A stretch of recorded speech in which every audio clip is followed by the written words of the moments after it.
14장 13절에서 23절입니다.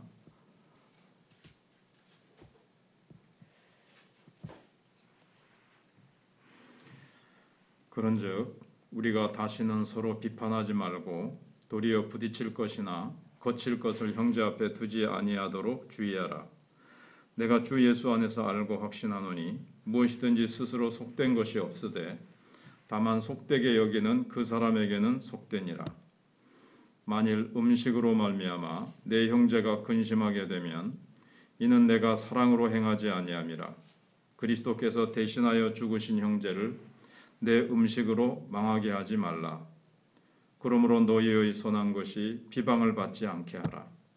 하나님의 나라는 먹는 것과 마시는 것이 아니요 오직 성령 안에 있는 의와 평강과 희락이라. 이로써 그리스도를 섬기는 자는 하나님을 기쁘시게 하며 사람에게도 칭찬을 받느니라. 그러므로 우리가 화평의 일과 서로 덕을 세우는 일을 힘쓰나니 음식으로 말미암아 하나님의 사업을 무너지게 하지 말라. 만물이 다 깨끗하되 거리낌으로 먹는 사람에게는 악한 것이라. 고기도 먹지 아니하고 포도주도 마시지 아니하고 무엇이든지 내 형제로 거리끼게 하는 일을 아니함이 아름다우니라. 내게 있는 믿음을 하나님 앞에서 스스로 가지고 있으라. 자기가 옳다 하는 바로 자기를 정죄하지 아니하는 자는 복이 있도다. 의심하고 먹는 자는 정죄되었나니 이는 믿음을 따라 하지 아니하였기 때문이라. 믿음을 따라 하지 아니하는 것은 다 죄니라. 아멘. 원래 자연은 하나님께서 선하게 만물을 만드신 것입니다. 그러나 하나님이 깨끗하게 만드신 것을 사람이 속되게 바꾸어 버린 것이 많습니다. 예를 들어 포도라는 과일은 탐스럽고 향기롭고 누구나 먹고 즐길 수 있습니다.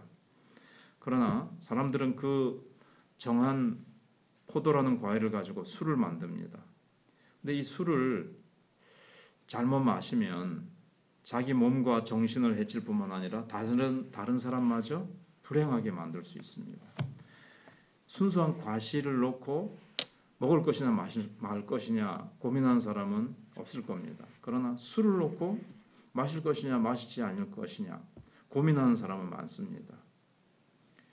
양귀비 같은 것도 하나님이 아름답게 만드신 것이지만 그걸 가지고 사람들은 마약을 만들어 가지고 또 악용을 하죠. 그래서 우리가 전 시간에 주를 위하여 각자 마음에 정한 대로 확증할지니라 했는데 거기서 주를 위하여라는 것을 빼고 각자 자기 마음에 확정할지니라. 나는 술을 마시게 술 마시지 말라는 말씀 성경에 없으니까 나는 술을 좀 마셔야지. 담배 피지 말라는 말 성경에 없으니까 난 담배를 좀 피워야지. 이렇게 확정을 각자 하라는 뜻이 아니라 그 앞에 단서가 있죠. 주를 위하여 그랬습니다. 뭘 하더라도 주를 위해서. 그런데 또 주를 위해서도 위험할 수 있어요. 나는 주를 위해서 한다. 자기 좋은 대로 해석해가지고 나는 주를 위해서 그렇게 하는 거야. 남이야 뭐라고 하든 내 좋은 대로 하면 된다 식의 개인주의가 거기서 또 튀어나올 수가 있습니다. 무엇이나 속된 것은 없다 그랬잖아. 담배건 술이건 뭐 또 어떤 음식이건 속된 것은 없다 그랬으니까 나는 그 성경 지식을 자기는 알고 있다는 그 교만을 가지고 나는 하나님이 주신 자유를 속박당하지 않겠어 하면서 다른 사람에게 큰 피해를 줄 수 있다는 겁니다. 그래서 주를 위하여라는 명분을 내세워서 또 자기 마음대로 자기 마음에 확정하라는 것을 가지고 자기 마음대로 하는 게 바람직하고 신앙적이고 사랑이라고 할 수 있느냐, 이 문제를 사도 바울이 다루고 있습니다. 절대 그렇지 않다는 겁니다. 왜냐하면 교회는 그리스도의 몸입니다. 우리는 그 몸을 이루고 있는 한 사람 한 사람이 작은 지체들입니다.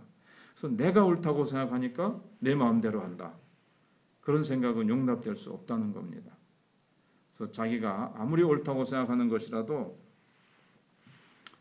옆에 있는 형제에게 해가 될 수 있다면 피차 조심하고 삼가는 것이 한 몸을 이루고 사는 지체의 책임이라는 겁니다. 그래서 형제와 정상적인 관계를 유지하면서 살아가는 신앙생활하는 것은 하나님과 정상적인 관계를 유지하는 것 못지않게 중요합니다. 그리고 내 자신보다도 어떤 면에서는 형제를 앞세우고 처신해야 될 경우가 더 많습니다. 나는 이거 할 수 있는 지식도 있고 자유도 있지만 내가 이 행동을 했을 때 다른 형제의 신앙에 방해가 되고 거침돌이 되면 나는 자제해야 됩니다. 그걸 이제 사도 바울이 얘기하고 있는 겁니다. 내가 다른 형제를 건강하게 세우는 역할도 할 수 있지만 다른 형제를 넘어지게 할 수도 있다는 사실을 우리는 기억해야 됩니다. 나는 다른 형제에게 영향을 미치게 돼 있어요. 공동체이기 때문에. 또 다른 형제도 나에게 영향을 미치고, 이런 영향권에서 벗어나서 나 홀로 신앙생활을 할 수 있는 사람은 아무도 없습니다. 그러므로 아무리 내 생각이 옳다고 생각해도 다른 형제에게 상처를 주거나 죄를 짓게 하거나 근심하게 하는 거라면 마땅히 제거해야 됩니다. 그래서 약한 형제를 위해서 나 자신의 자유는 스스로 제재를 받아야 된다는 겁니다. 약한 형제 때문에 내가 하고 싶은 대로 다 할 수 없는 것이 우리가 그리스도의 몸이기 때문에 교회 안에서 우리의 위치입니다. 한 몸이고 한 지체이기 때문에 아무리 자유가 있다 해도 그 자유를 마음껏 사용할 수는 없습니다. 가령 어린 아기를 양손에 붙잡고 이제 걸음마를 시키는 아버지가 있다고 우리가 생각을 해보면, 아버지는 자기 마음대로 성큼성큼 걸어갈 수 있죠. 그러나 아버지는 그렇게 하지 않습니다. 그 걸음마 이제 겨우 하는 아기의 두 손을 조심스럽게 잡고 아기 걸음에 맞춥니다. 왜 그렇게 하죠? 아장아장 걷는 아이들이 넘어지지 않도록 하기 위해서 그렇습니다. 우리도 교회 안에서 이와 같은 인간관계를 유지해야 됩니다. 믿음이 강한 자는 이것저것 먹을 수 있고 이렇게 저렇게 행동할 수 있어요. 죄가 아닌 거. 진리에 부딪히지 않는 문제들.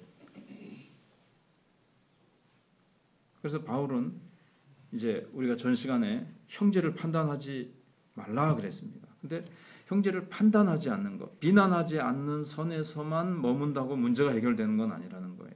거기서 더 나가야 된다는 겁니다. 형제를 물론 판단하지 말고 비난하지 말아야 되는데 거기서 문제가 해결되는 게 아니라 내 마음이 확신이 서는 대로 내가 소신껏 할 수 있다. 그래가지고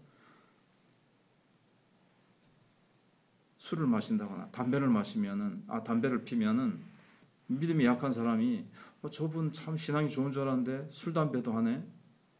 그러면서 나도 해도 되나? 뭐 이렇게 이제 문제가 될 수 있다는 거죠. 전에 문제가 되었던 거는 또 전에 한때 제사 음식 먹으면 안 되는 줄 알았는데 믿음이 강한 자는 막 제사 음식도 막 먹어요. 그럼 먹어도 되나? 그러면서 나도 그거를 그 사람도 이제 나중에 9절에 보면 자기도 따라서 먹는데 먹으면서도 깨름직하는 거예요. 내가 이거 먹으면 안 되는 텐데 이거 죄일 텐데.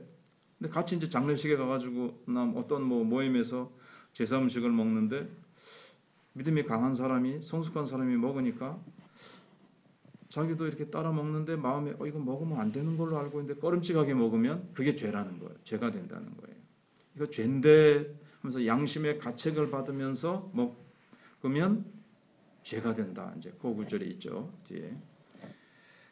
그래서 13절에 다시 그런즉 우리가 다시는 서로 비판하지 말고 거기만 멈추는 게 아니라 도리어 부딪힐 것이나 거칠 것을 형제 앞에 두지 아니하도록 주의하라. 내가 하는 행동이 꼭 먹는 문제뿐만 아니라 그게 믿음이 약한 자에게 시험이 되고 신앙생활에 방해가 되고 어떤 그런 것이 되지 않게 하라는 거예요. 그것까지 생각을 해야 돼요.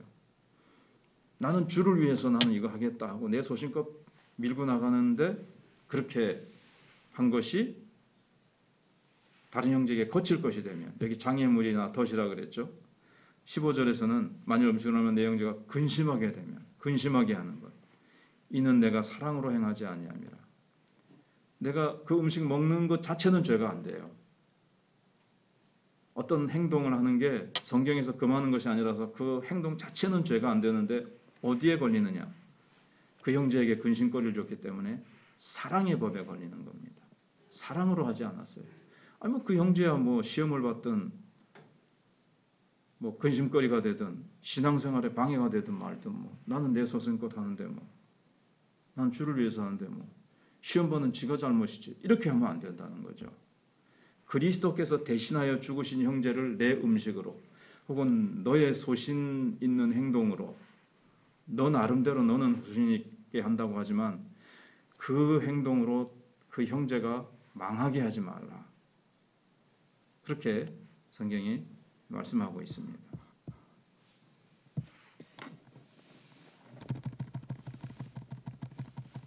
그래서 형제에게 거침돌이 되지 않게 해라. 신앙생활 하는데 방해가 되지 않게 하라고 말씀하고 있습니다. 그래서 23절에 의심하고 먹는 자는 정죄되었나니 이는 믿음을 따라하지 아니하였기 때문이라. 믿음을 따라하지 아니하는 것은 다 죄니라. 그래서 약한 형제가 아까 말씀드린 대로 이거 의심을 하게 되는 거죠. 따라서 강한 자도 그렇게 하는데 하면서 따라하는데 의심하게 되면서 먹으니까 이제 죄를 짓게 만드는 거예요. 다른 형제가. 정말 믿음으로 확신을 가지고 해야 되는데 강한 자도 저렇게 하는데 하면서 이제 믿음을 따라하지 않기 때문이죠. 믿음을 따라하지 않고 의심을 가지고 하는 것은 죄라는 거예요. 그래서 이거 신앙 양심상 이거 제3식 먹으면 안 되는데 그 사람은 이제 그렇게 알고 있는 거예요. 그렇게 지식을 옳은 일이 아니라고 판단하면서도 그런 행동을 하면 죄가 된다는 거예요. 그래서 우리나라에는 이제 주초 문제가 있죠. 술, 담배 문제도 있고 한데 이런 것들도 술, 담배 하는 건 사실 죄는 성경에 딱 죄는 아니에요. 그러나 우리나라 신앙 분위기, 한국교회 내려오는 전통 이런 것 때문에 술, 담배를 하게 되면 이거는 이제 덕이 안 되는 겁니다. 불신자조차도 예수 믿는 사람은 술, 담배 안 하는 걸로 이제 그렇게 알고들 있기 때문에 우리는 할 수 있어요. 할 수 있는 자유가 있지만 술이나 담배를 적당히 할 수 있는데 물론 건강에 좋으냐 안 좋으냐 그 문제를 떠나서 할 수 있는 자유가 있지만 그 자유가 다른 사람에게 다른 형제에게 해가 되고 다른 형제의 신앙을 무너뜨리게 된다면 하지 않아야 된다는 거죠. 사람들은 내 마음대로 뭐든지 해야 먹고 마시고 해야 행복하다고 하지만 마지막으로 17절을 보면 그렇지 않습니다. 하나님의 나라는 먹는 것과 마시는 것이 아니요 오직 성령 안에서 의와 평강과 희락이라. 내 먹고 싶은 거 내 마음대로 먹고 마시고 한다고 천국이 임하는 것이 아니라는 겁니다. 마음의 평안과 기쁨을 주는 것은 그 천국이 임하는 것은 성령 안에서 의와 평강과 희락이지 성령님께서 내 심령에 주시는 거지 먹는 거를 좀 어떻게 먹고 싶은 걸 먹었다고 내 마음에 행복과 기쁨이 주어지는 것이 아니라 성령 안에서 우리가 살아갈 때 되어진다는 겁니다. 아무튼 우리의 결국은 우리가 정말 의와 평강과 화평을 이루는 일, 내가 이것을 먹거나 내가 한 행동 때문에 다른 형제의 마음에 화평이 깨지고 평강이 깨지고 나도 저 형제의 마음을 아프게 해서 저 형제의 신앙에 내가 방해가 되면 우리도 가책을 받잖아요. 그러면 이제 이 성령 안에서의 의와 평강과 희락이 깨지고 이 가정천국 또는 교회천국이 깨지게 됩니다. 그래서 우리는 나 혼자만 생각할 것이 아니라 내가 그걸 할 수 있는 자유롭게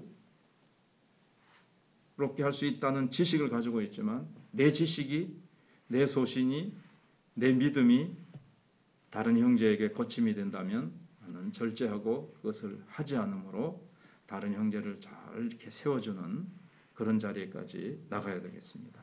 기도하겠습니다.